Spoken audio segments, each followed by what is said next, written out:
Top of the morning, Irish family, or as I said last week, Gia Huich.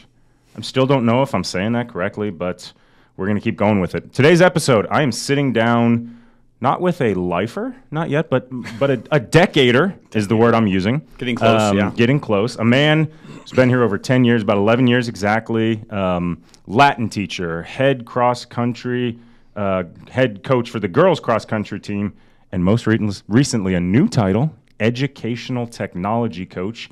I'm sitting with Mr. Brian Gross. Thank you for joining me. Hey, thank you so much for having me. I'm really excited to have this conversation with you and talk a little bit about Cathedral, my favorite place to be. Awesome. Place yeah. to talk about. And you got a lot going on, so yeah. I'm excited to dive into it. So 11 years, long journey. Yeah. We're going to talk about what you do now. We're going to talk about all your roles.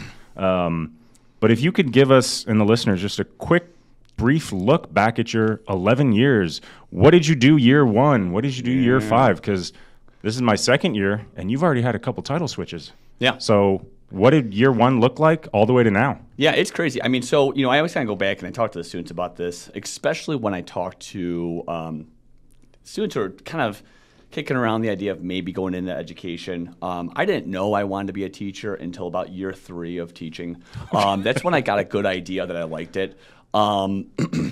But the reality was I came from Butler University. I was an English and a classics major, kind of just kept taking Latin classes, having a lot of fun with that. Okay. I was tutoring kids on the side. And it kind of just, by happenstance worked out where I was tutoring a student who at the very end of our session, this was sometime in like March, he said, well, just so you know, my Latin teacher quit and we will no longer be having Latin at school. So this will be our last session. Thank you so much. And number one, I was blown away being fired by a 16-year-old so professionally. He handled it really, really well. Good for him. Yeah, it was an interesting moment. But number 2, I was like, holy moly. So I reached out to the school right away, and I didn't know anything about Cathedral at the time.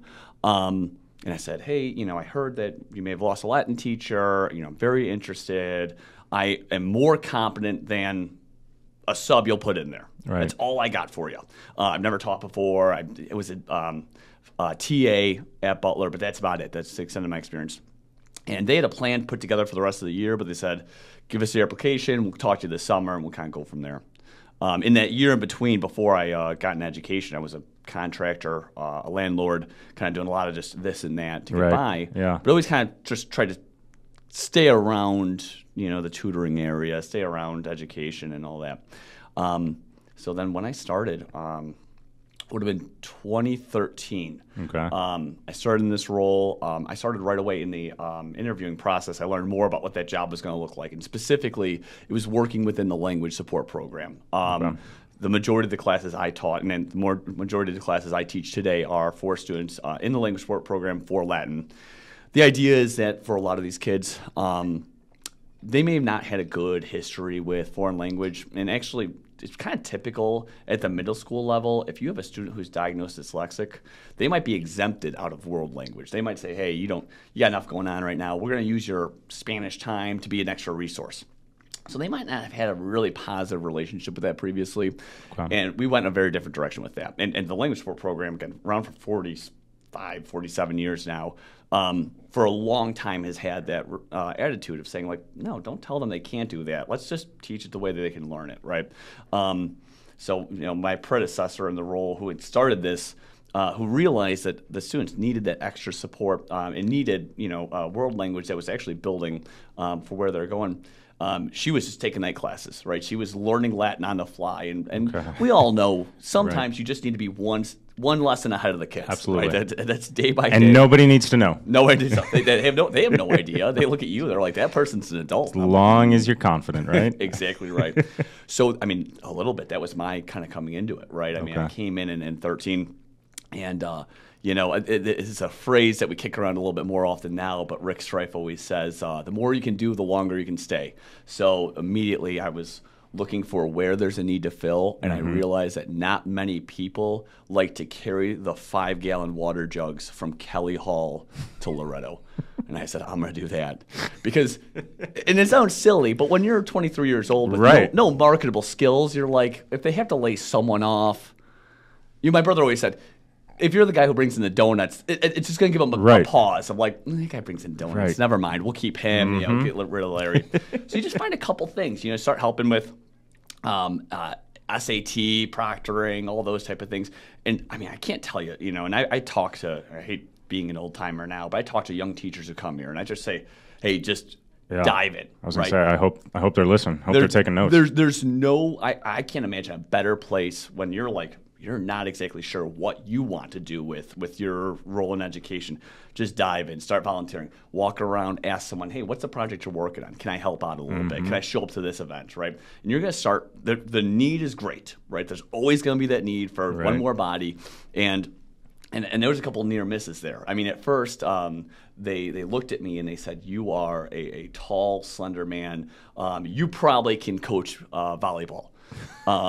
Despite the fact that I had never once played volleyball in any organized fashion and had been frequently asked to leave sand volleyball courts for my performance.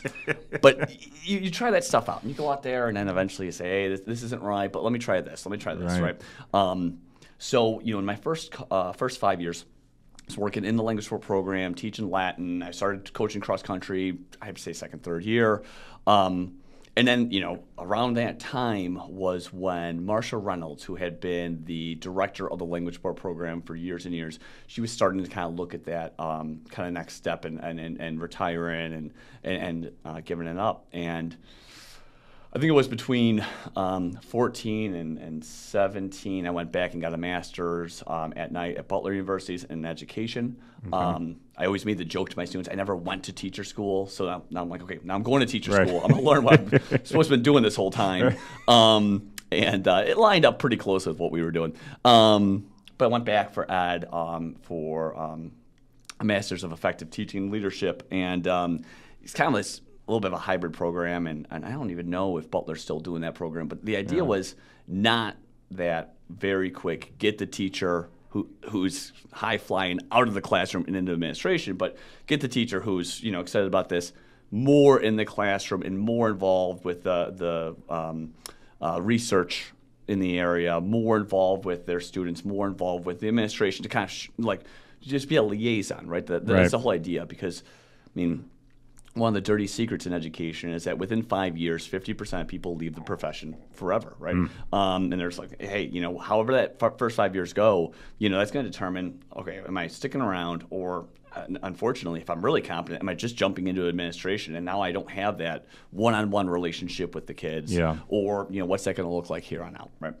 So for me, that 5-year mark was when Marsha retired and I had an opportunity to apply for that position. I stepped into the role. For 5 years, I was the director of the language support program here. Coolest job in the world. I mean, there's just, number one, you can't say like the population of students we get to work with, these are people who are hungry and eager for it. They're people who may not have historically had a very enriching educational experience. They may have, again, some of the stories, it's horrible to hear it, but when the kids retell it, and they're laughing, when middle school teachers, we'll say like, oh, yeah, and don't worry about colleges. We'll find something for you, but, let's put college off your radar to like a fifth grader. And you're like, holy moly, you're the bad guy. Like, that's but you hear these stories and so much of this population is so excited when a couple teachers know how to teach students like them and want to see them succeed. And you say, you only want to work with them. I don't want to teach AP classes. I want to teach IB classes. Like, this is the population I have the most fun with, right? Because they're eager for it. They're excited about it. And the language support program, one very cool thing that really blew me away was it touches every aspect of the school. So I get to be in admissions meetings, right? And I get to meet with families of, 5th grade, 6th grade, 7th grade families who are like, hey, is there an option out there? Okay. I get to be involved with advancement because we have a lot of alumni who are like, this was a phenomenal opportunity for me or for my child. Like, what do you want to do next, right? We have a lot of opportunities to work with counselors, a lot of opportunities to work with academics in terms of scheduling. I got like a little bit of a taste of everything. So like you said, when a lot of people get masters, they kind of leave the classroom and lose touch with it. You stayed in the classroom and found a way to stay in touch with everything, which is really cool. Yeah, and to the detriment of most of my colleagues, I'm sure they're sick of me showing up into their offices. Yeah. But you know, for me, it's I've always wanted to be involved, right? I've always wanted to just jump in. I like to see the whole operation. I like to see the sausage made, you know. And it's just again, Cathedral. I can't say enough. It's a really cool place because you volunteer, you offer, you can get involved with every single piece of the school, right? Yeah. You can see everything going on, and it's a really beautiful thing to be involved with. But so that piece, you know, kind of culminated last year. Yeah, last year. You know, I went 5 years in that role. I loved it. We've looked at ways we're going to expand. The Learning Resource Center is something that's expanded, you know, in my time here, and that's grown so much. And I just kind of realized, you know, it hit me where I'm like, all the things I knew if I was in this role as director of the Learning Support Program, all the things I knew I'd do next, we kind of did. Awesome. And I'm like, very cool. I could go in maintenance mode for a while here. I can just kind of, you know, I'm like, I don't know what's next. And we kind of started looking around and we started saying, hey, what can this program do next? What do people see out there? And you know, our colleague Carrie Nagel stepped up and applied for the role and just said like, hey, this is my vision for the next 5 to 10 years. And when you see someone else have that, it's really, really exciting. You're like, I don't know what that is. I want to support you. I want to be part of that. But like, awesome. Let's get you in this role. Let's get you in the driver's seat and let's have it take off, right? Very cool. Yeah. Yeah, and I came in last summer, met with Tony Willis as I was taking over some of these programs, and we met in what is now the LRC area. Yeah. And I'm looking around and I remember saying, Tony, this is a really cool space. And he said, well, don't fall in love with it because you're leaving. Yeah. And when you look at sports, when you like, there's a trade. Most people are like, it's never a win-win trade, right? But I look at that area. I look at the area that Unified Media has, and I said, it's a win-win. It's a They're win-win. both awesome areas, and LRC is a really, really cool area. And now we're here, and I think it was just last year. So my timeline isn't adding up correctly because you were named head coach of the girls cross country team last year. Last year at the end of the season, yep. So this was your first season as coach. Yes. First ever head coaching position? First ever head coaching position. How'd it go? How was, because you were an assistant for a while, you said. I would say what assistant for 7 years or so. Okay. How do you think the first season went as a head coach, and what do you think the biggest transition was from assistant to head coach? You know, and so many coaches joke about this now, of like their retirement job is assistant coach, right? They're like that. Looking back at it, they're like, that's the most, you know, that's the easiest time there. And I see a lot of that because, you know, as assistant coach, I get a chance to kind of show up. You know, I get to have the relationship with the athletes, just kind of go for runs with them, talk. But you know, at the end of the day, the phone calls aren't going to me. I'm not the one arranging the buses, all that, right? So it was kind of, you know, there was a moment when this role started to look like it was opening up, and I talked it through with our colleague Brett Blondie, you know, and I'm like, hey, how do I do this? How do I do it right? What if I don't have enough experience? What if I don't know what I'm doing, right? And he said it really well. He said, the goals of the program are whatever you say they are. So if you want to be successful in this, you just lay out what you want to do for the program, and then you do that. And if that's not what the AD is looking for, they'll let you know. They'll say, hey, we're going to go in another direction. Then there's no hard feelings, right? But don't rely on someone else to set those goals. So like the number one thing we were talking about was making sure we're creating a healthy environment for our female runners to become lifelong runners. And you ask any of my runners, they're going to tell you, like, I don't get too hung up about times. I don't get too hung up about races. I don't get too hung up about places in the end when we, you know, when a race we get second or third. Usually they're telling me, right? Because I'm looking at long-term development. And the reality is, too, I'm looking at, okay, what does this 4 years do? And what's this going to look like in 10 years for them? Are they going to look back on that and go like, that guy just absolutely drove me to the ground, you know? Is my name going to be coming up in those meetings with psychologists later on? Or are they going to be saying like, okay, that was a time when I was still figuring out who I was going to be as an athlete. And this is one of the few sports you can do for the rest of your life. That's what I'm excited about for these young women. They get to go out there. They get to lace them up. The day after our season ended at City, our junior varsity, they can keep doing it if they want to. Now, obviously, they should take a little time off and recover. But, you know, I had one who, this is her first season out, and new to running, JV runner. But she came to me on Tuesday. She's like, hey, what should I be doing now? right? And I'm like, okay, I'll work on a little off-season plan for you, but that's what's exciting for me. So, that we had a lot of success in that realm, that we try to bring a positive environment for these young women where they can grow. We're trying to bring an opportunity for training that's going to develop them over a long period of time, and it's sustainable. The secret in long-distance running is you're not training them as hard as you possibly can up until the point of fatigue.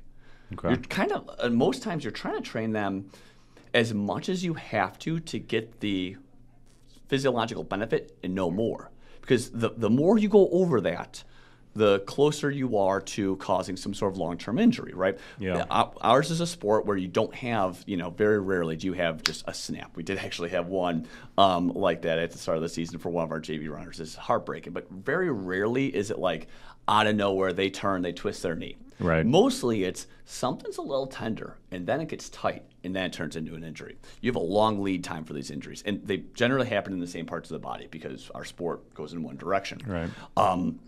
So what are we doing to build a healthy plan to build on what each of those microcycles look like over the macrocycle in order to maximize the benefits but also put the risk of injury as low as possible. Okay. Now, the unfortunate thing in running generally is there's going to be a standard bell curve. Left side of that bell curve, you're going to have a population of runners that no matter what you do, they will get injured. Right, yeah. And you're just gonna, that's part of it. I hear that from adult runners that I'll work with all the time, where they're like, "I always got this aching thing." And it's like, yeah, we can strengthen, we can be smart about this, but you're gonna have to kind of modify for the rest of your life. And then on the other end, you got this population of runners who, no matter what you do, will never get injured. They're built like tanks, right? Mm-hmm. And then most of the population falls somewhere in between, where if you go about this smart, if you do good prehab, if you're making sure you're strengthening muscle groups that are being affected by their muscle groups that are being strengthened by the running, you'll probably be able to, get them through a season. And then once you see an ache and pain, you got to pivot, right, and do something a little bit different. So making sure that we were providing a robust plan that was responding to their needs, and that was a success we definitely saw this year as well. So for me, that was. Brett Blondie's advice there was mind-boggling, because it was like, holy moly, I can say what success looks like, and I can tell the parents what success looks like. And if the parents say, hey, that's not what my kid's signing up for. My kid's signing up for that we want to run them into the ground. We want to, they better be a gold medalist or whatever. Then okay, that's fine. I'm not that guy, and that's okay. So but the surprising pieces, it's like I mentioned before, it was all the nitty gritty. It's the logistics. It's the buses. It's the spirit wear. Spirit wear, big deal. Oh baby, you better not change the logo that the girls kind of wanted, but they didn't tell you, and it looks a little bit different. You'll hear about it, right? And that's okay. I was a assistant basketball coach 8 years, head coach for 3 years, and I mean, even after 3 years, it was just like, okay, I'm ready to come to Cathedral, do a different thing, take a step away from coaching for the first time in, like I said, 11 years. And if it was on the court, I loved every minute of it. But it was the off-the-court stuff where, again, it was just like, oh, can I just give this to somebody else? But I love the first thing you said about, you're with them for 4 years, but you're setting them up for 10, 12, 15, making them enjoy this time. I saw a post last year, or about 2 years ago, because I was still coaching, and it just basically said, don't ever be the reason a singer doesn't love to sing. Don't be the reason a painter doesn't love to paint. Don't be the reason an athlete doesn't love to play. And I just thought that it changed my mindset on coaching, on teaching, is whatever I'm doing, if somebody comes to me loving that same thing, I'm going to make sure they leave me loving that same thing. Do no harm at the very least. Yeah. So for this podcast, it's obviously a little bit of a get to know you too. And we're going to talk about, of course, your educational technology coach. But first, you grew. I want to kind of stay on running, because just everything you said, and I know how much you are into it, obviously, personally, not just coaching, but just how much you love it. You grew up outside of Chicago. I was born in St. Charles. Oh, no way. Were we close? I was near Joliet. So okay. Yeah. Okay. So I was born there. I was there for about 5 years before I moved here. But you went to a school that I believe you've said kind of similar size to Carmel. Yeah, it's a Lincoln Way School District. A lot of those blew up in that area. And again, they were these mega schools. The running joke was on graduation day, go around and meet new people, right? It was you had no idea who anyone was. Yeah, that was Carmel. I graduated from Carmel. You played 4 years of football. Yes. So then why running? Yeah. When did you get into it? And I think you said you love the research and training plans, and you clearly, as I just said, the way you sounded, you know what you're talking about, right? So well, I sound that way. What? That's right. Again, confidence, right? Yeah. You say it with confidence. Yeah. What got you into the running? Yeah. So, my whole life I was kind of chasing my brother in terms of he was a Pop Warner football player, and then he played in high school. Then he ended up playing in college. He went to the University of Chicago, played there, and I was always, I was kind of waiting. Like, I saw it, for a lot of guys, their freshman year, they just kind of, in high school, they just blew up a little bit, and they got some muscle, and they got physically large enough to play the game of football. I never did. When I was in my sophomore year, I was my height right now, about 6'2", 6'3", and 50 pounds lighter. And that's not a build for an outside linebacker. Nope. That's what I played though, and it was a lot of punishment on the body. But again, the stupidest thing. It's the stupidest thing in the world to say. But I didn't know anything different, right? That's what my brother did. That's what's kind of I want to be just like him. I didn't I assume we did have a cross country team. I have no idea. There's so many things I look back at high school I had no idea about, and I'm like, how did I even survive just day to day, not get hit like a Mr. Magoo, get hit by a car type deal. Yep. So, fast forward, we go through college, and you do what you do in college. You're like, okay, we have access to a gym, so I'll show up there once a month. And I'll try to start a new routine once in a while of I'm going to lift weights, I'm going to do this or this. Right? And I had a buddy who was going to get ready for, I think he was going to do a half marathon, and he called me into it. And we're 22, 23 years old, so it's about time I'm starting here. I got no idea what I'm doing, right? I mean, I'm in the shorts that I paint in. I'm in running in basketball shoes. I had no concept of good gear, good nutrition. And I remember we would get done and we'd run our long runs, which were 6 miles at a 10-minute pace. And then we'd get back to his apartment and we'd sit there and we would play video games and eat deep dish pizza for the next 7 hours, talking about how hard we had just worked out. Yeah. And I'm like, oh no, that was baby's first run. That was the beginning of it for me. So, and I started getting to run a little bit more. There was an educator here, Shelby Burnett, or that was her maiden name, now Shelby Smithers, who at some point we got to Butler and overlapped a certain amount of it. She was coaching for the cross country team, and she kind of said hey, so you're going out running, you want to come out to practice, right? And that's what that's where I started getting involved with running, was when I started coaching, and it wasn't the other way around. I had no inclination for it previously. But I just started doing that more and more. I kind of liken it to, I have the sports to watch guy. I study all the metrics and all that. There's a lot of men out there who get really into fantasy football or MLB stats, or I have friends who can rattle off who played for what team in what year. Right. My weird metric like that is I love those numbers when it comes to running. I love kind of looking at VO2 max stuff. I like looking at paces. I like making plans. I mean, that's my little nerd out area, because you really dive in as granularly as you want. And on the other end, for the most part, 80% of the running you should be doing should be nice and easy, nice and steady. It should not be, it should be dictated by feel, not pace. You should listen to your heart rate. You should listen to your breathing. But when you want to, you can really dive in and go, okay, let's look at this workout. How many steps per minute was I at there? How do I get that up a little bit, right? It's dorky, I know. I always kind of make a joke to the runners that I do have 4 years of NCAA eligibility left. There you go. Any moment, I could just, I could hear from a Duke or from a Xavier, and just there I go, right? But I for right now, I'm gonna hold off. So if anybody is looking for a runner, watch this, and then But yeah, that's kind of how I was with coaching basketball. Is I'd love the day after a game, I would watch film, and so many of these programs like Huddle break down your numbers for you. I would take it even further, and I'd look at how many times did the ball touch the paint on a shot? And then I do all these crazy numbers. And Mrs. Ford got mad at me last time because I said math and numbers are never fun. But yeah, once I got into coaching, I kind of learned to love the numbers and all that you fun. You can't say that to her. That's that's a taboo. No. Switching gears. Educational technology coach. Another type of coach, right? Yeah. So I know you are the one that is always saying, if you need anything, I'll be in your class, I'll help out, let me know. So obviously you're in other classes, you're helping out with any type of programs like Google Classroom, but what does kind of a normal day in this role look like outside of your classes, teaching obviously? Say nobody needs help.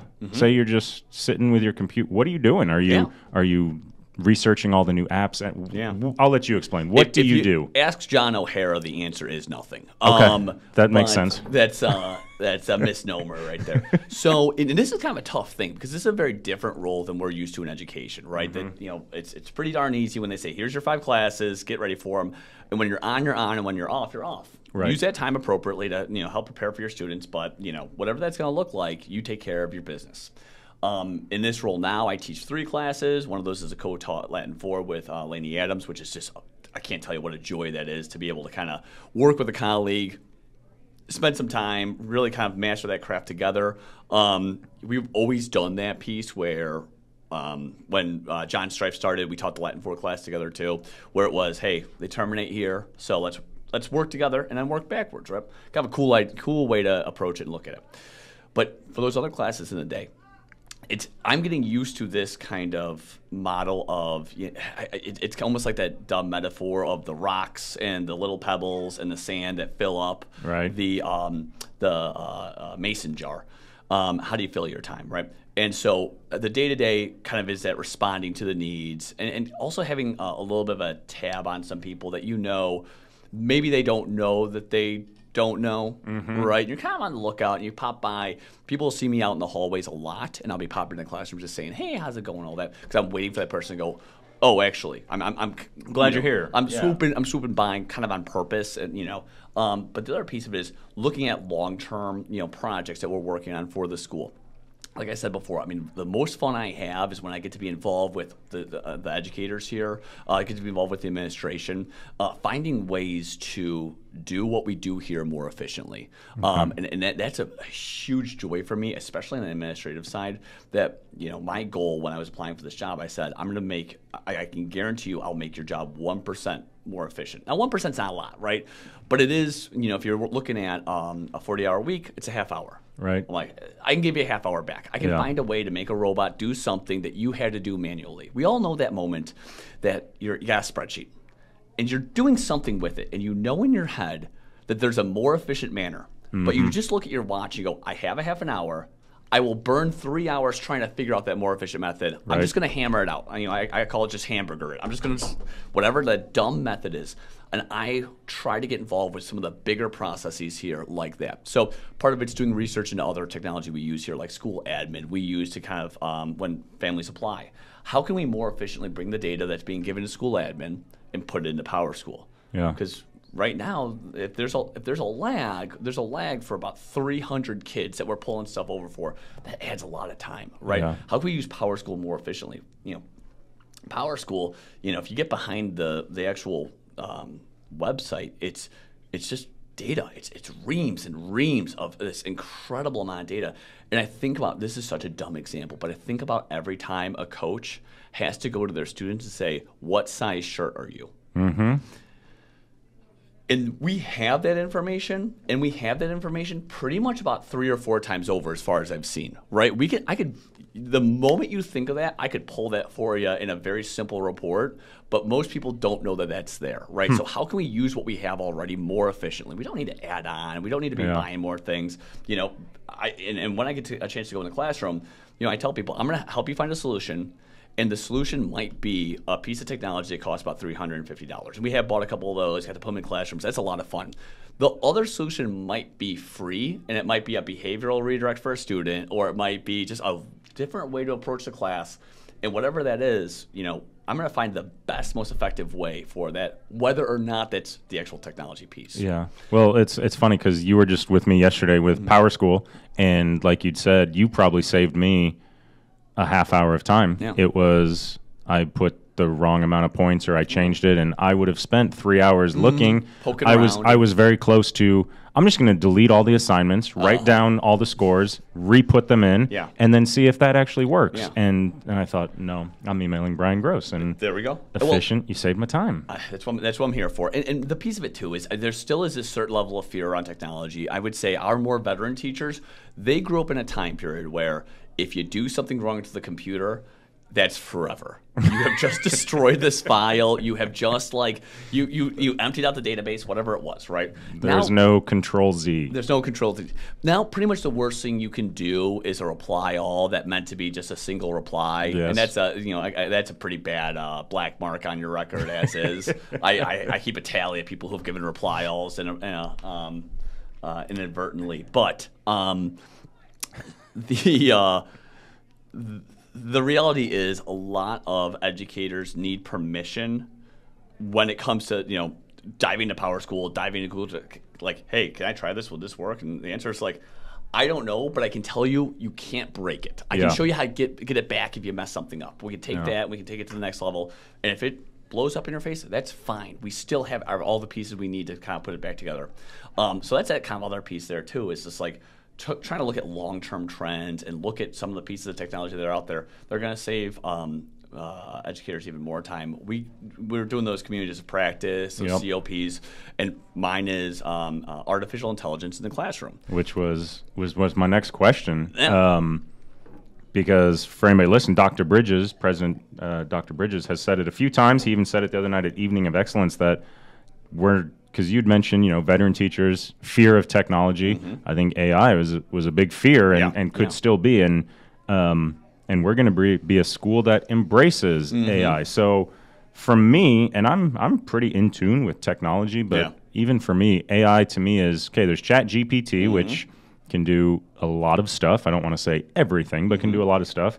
And then I see on social media, people are using AI to create pictures. They create videos. I've even heard that there's scams that they create voices, and there's even, a phone call that could be an AI generated child's voice that says help type of thing, right? So with the top end technology, they need 3 seconds recorded of your voice to mimic it. It's insane. That's it. Yeah. So those are the AI things, technologies that I know of. So I know it's in early stages, but what is the plan for AI? Is it ChatGPT? What is it? So we're buying ourselves time right now. Here's one really good thing, because it really, large language model artificial intelligence, and that's what we're looking at with the ChatGPT, is these large language models. That exploded on the scene, sometime around January or February, and it was really interesting. I was teaching an evening class at Butler University at the time, and it started popping out, and we start seeing, okay, wait a minute, we can type in a prompt, and it's going to write a paper, and I could say, hey, write a 500-word paper about the themes of Hamlet, and make sure you write it at a 10th grade level, right? And it pops out for you. And I don't have any qualms saying this to students who might be listening, because they know about this. This is already out there. They're well aware. Yeah. And it was really fascinating at that time, because Butler University immediately bought the Turnitin integration that detects AI. And I'm using scare quotes there with my fingers very well on a podcast. And they introduced it sometime around February. And then they sent out this kind of almost cryptic announcement sometime in April. They said, we moved too fast on that. We're taking that back. We're taking it off. And, so the reality is, why would you introduce something to catch what is tantamount to plagiarism and then stop using it? They realized whatever they were seeing either wasn't right, or they can't confirm it's right. Yeah. Because, one of the almost like an old wives' tale of AI is that you can go to ChatGPT, you can put in text, and you can say, did you write this? And it will sometimes say yes and sometimes say no. It doesn't know. There's no database. It's there's no watermark it's looking at. Yeah. because you have to remember with these large language models, what happened, how this exploded on the scene is the technology with these transformers got so good that they looked at a single word. They looked at horse. And they looked at every word that's associated in any direction. If we sat here, we could list out a couple of words. We'd go through shoe. We would go through race. We would make, if we're football fans, we might go through collar. And you're like, okay, these are all the relationships with the word horse. The technology is able to take that to 1,100 different levels of like that's how many relationships per word it can figure out. And then this kind of transformer model they introduced looks at the relationship between words, not only one at a time. I always think about that Office quote where Michael Scott says, sometimes I start a sentence and I'm not sure where it's going to go, whatever. And that's what it does at first. But then along the way, it looks back at the previous words and says, does this word make sense with the last 3 words? Okay, boom. Does this word make sense with the last 4 words? Okay, keep going, right? And it's doing a probabilistic model based on all the text it's read, which is everything you find on the internet, they just plugged right in there, right? That's why we're hearing about authors suing right now saying, my works were inappropriately used in these large language models. And the reality is, yeah, they were, and I don't know what you can't put that genie back in the bottle. I can understand why you're mad about that, but yeah, all of George R.R. Martin's works are part of this whole amalgamum.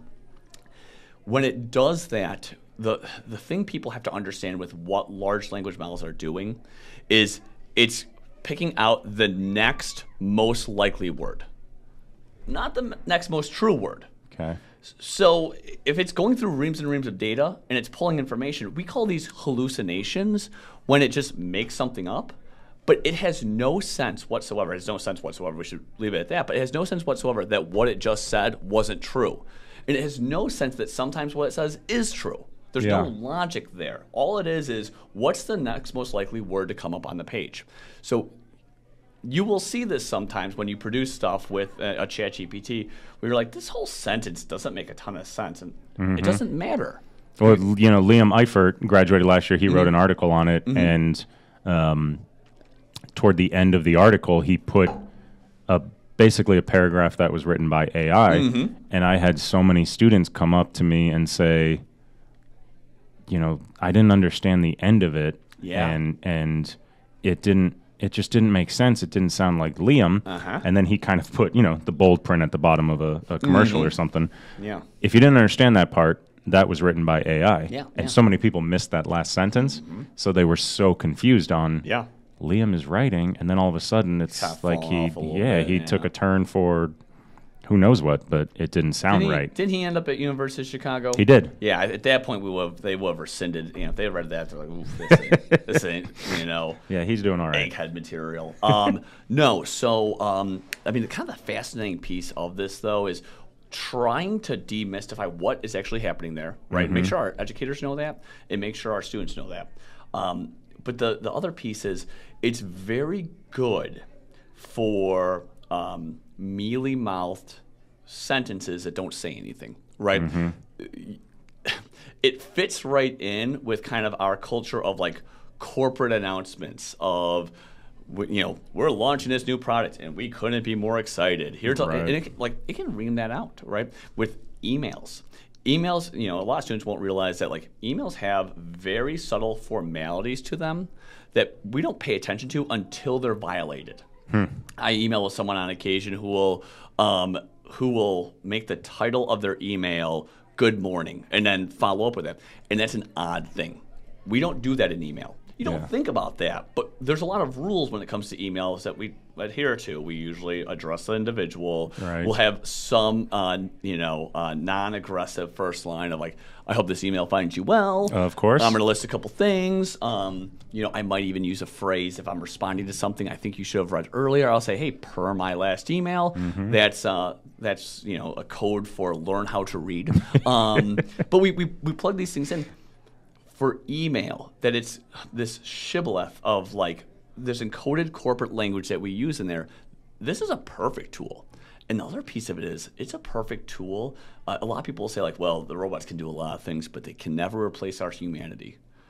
Our empathy when we write emails, it has infinite empathy, right? I'll get emails from parents And there's times I'll play around with large language models to respond, and it will always be able to treat it delicately, whether or not it's at the end of the day and I just had a rough day, right? The robot never had a rough day.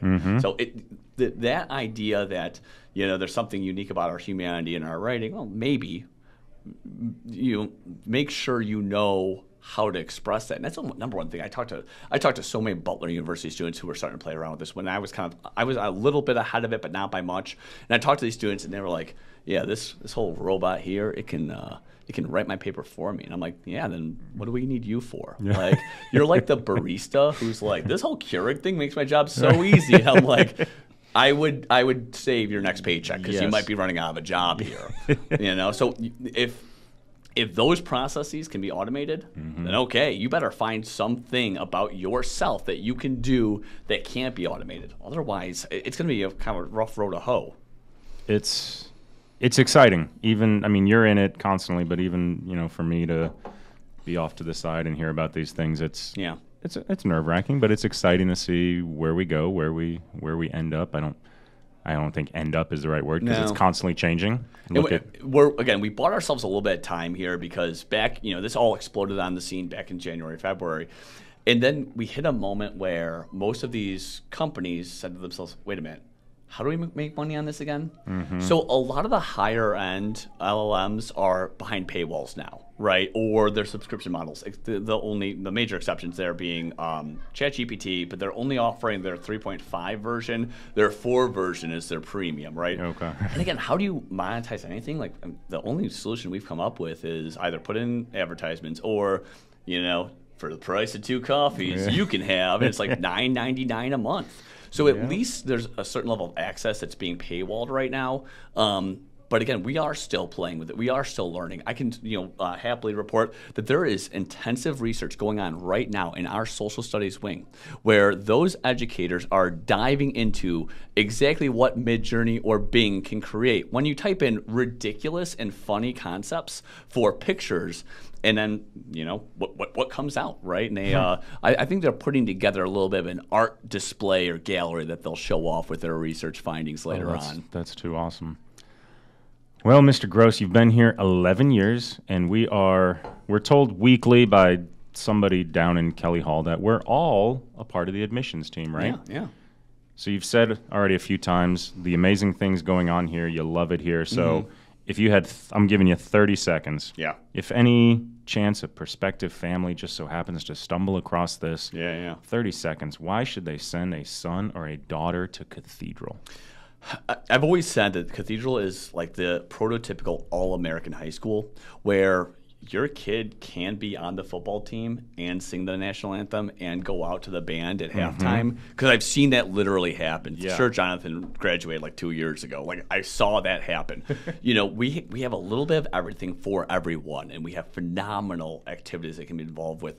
But the other piece of it is, as a Holy Cross school and as a Holy Cross educator myself, I'm fully bought in on the mission. I fully believe that this is the model with which you want to educate the next generation, and that's as Basil Moreau would say, not cultivating the mind at the expense of the heart. Right? These, like we talk about all the time, these are human beings. These are we don't need to produce people who can just write out papers or do certain math problems. We kind of have technology that can do that pretty well. But what I always say to my students who are graduating, and when I write them a letter when they go on retreat, is the world needs smart people and the world needs good people, and it could use a few of both, right? Yeah. It's people who are both, and if you That's go off great. in the world, that's a success. If we can look across the stage and say that young man, that young woman grew up to be a good person, right? Yeah, I love that. Well, Latin teacher, girls cross country head coach, educational technology coach, Mr. Brian Gross. It's been fun. Been fun doing this. Thank you. Thank you for coming on the show and laying all this out for us. Absolutely. It's an absolute pleasure. Good talking to you. And last week, I didn't know how to say goodbye because I've been saying dia quit, which I'm still not even saying right. I don't know if you've ever heard that. And then I thought, how do I say goodbye on this podcast? And then it dawned on me, we are the Cathedral Fighting Irish. There is no better way to end a podcast than with the Irish goodbye. So that's what I'm going to start doing. And just so everybody knows, Irish goodbye is basically when you leave an event, a party, without saying goodbye, without telling anybody that you left, without saying where you're going. And I love the Irish goodbye. I leave every party, every meeting I think we have at Cathedral. I'm just gone. People turn around and they can find me later. So it suits me, not only because my personality, but like I said, Cathedral Irish Podcast. So this is going to be the only time I ever explain the Irish goodbye. So from this point on, it's just podcast is going to end with the Irish goodbye. I love it. Love it. A little dead air for you. There it is.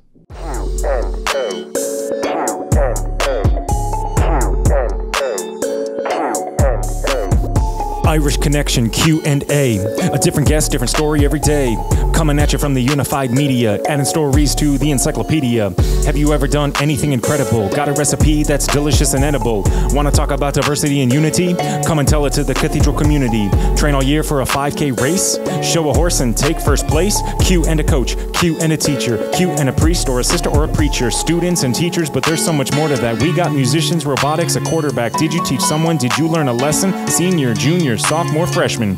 This theme has lost all sanity. Let's meet a member of the Irish family. I've got nothing else to say, so let's just start.